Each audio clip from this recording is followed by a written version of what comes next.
ওম জয় মা জগদীশ্বরী। বন্ধুরা, আশা করি আপনারা সকলে ভালো আছেন। আপনাদের ভালো থাকার জন্য কিন্তু নিত্য নতুন ভিডিওতে আসা, যাতে আপনাদেরকে আমি সঠিক রাস্তাটা বলতে পারি, কী করলে আগামী জীবনটা ভালো হবে, কোন রাস্তাটা হাঁটলে জীবনটা ভালো হতে পারে। রাশিগত ক্যারেক্টার নিয়ে আজকে বিশেষ এপিসোড। মকর রাশি জাতক জাতিকাদের নিয়ে আজকে আলোচনা বিষয়। মকর রাশি জাতক জাতিকাদের আগামী 1 থেকে 1.5 মাস কেমন হতে চলেছে, তাদের কর্মটা কীরকম হবে, ভাগ্য কেমন থাকবে, পড়াশোনা কেমন হবে, সংসারটা কেমন থাকবে, আর দুর্ঘটনা আছে কি নেই। এই 5খানার জীবনে যে মেন স্তম্ভ, মকর রাশি জাতক জাতিকারা ভালো খাতা পেন বার করে লিখে নিন। তাদের জীবনে আগামী 5খানার জীবন যে স্তম্ভে কি পরিবর্তন হতে চলেছে, ভালো হবে না খারাপ হবে। তার সবার আগে শুরু করার আগে বলে রাখি, শোটা কিন্তু মনোযোগ দিয়ে পুরোটা দেখবেন। আর চ্যানেলটা অবশ্যই ইউটিউবে যে .com আছে সেখানে চ্যানেলটা ক্লিক করবেন, চ্যানেলটা সাবস্ক্রাইব করবেন, আর চ্যানেলটা বেল আইকনটা প্রেস করবেন। তাহলে কিন্তু সমস্ত ভিডিও আপনি পেয়ে যাবেন।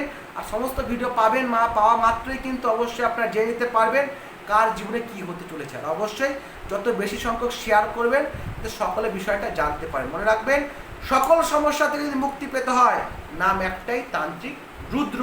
তাই আর দেরি না করে আমি আলোচনা বিষয়ের মধ্যে প্রবেশ করি।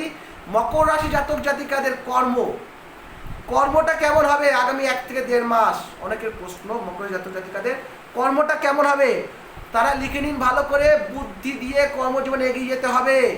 বোঝা গেল, বুদ্ধির অভাব ঘটবে, এর জন্য সেখানে বুদ্ধি দিয়ে এগিয়ে যেতে হবে। তার জন্য যার যার হোঁচট খাচ্ছে, মনে করছেন কোনটা ঠিক কোনটা ভুল, ডিসিশন নিতে পারছেন না, একবার হলেও যোগাযোগ করবেন। আমি কিন্তু আপনাকে রাস্তাটা বলে দেবো, কোন কর্মটা কি করলে না করলে ভালো হতে পারে আপনার জন্য, যাতে হোঁচট না খেতে হয় কর্মজীবনে।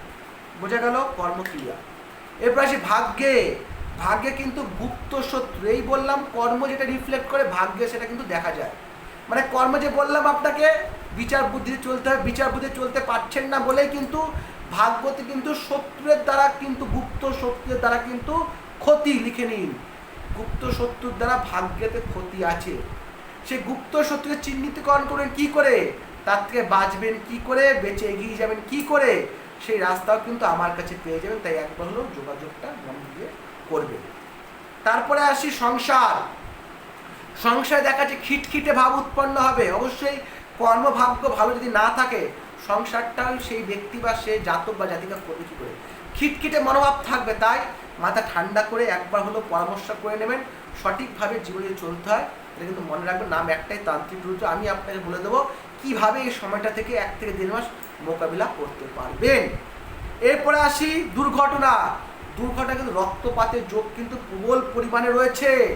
পরিষ্কার করে শুনে নিন, রক্তপাতের যোগ কিন্তু আছে। তাই তাড়াহুড়া করবেন না, সাবধানে চলাফেরা করবেন। রক্তপাতের যোগ কিন্তু আছে, একবার হলেও যোগাযোগ করে নেবেন। কীভাবে রক্তপাতের যোগ থেকে দূরে থাকা যায়, সেই রাস্তা কিন্তু আমি আপনাকে বলে দেবো। নাম একটাই, তান্ত্রিক রুদ্র। একবার হলেও যোগাযোগ করবেন।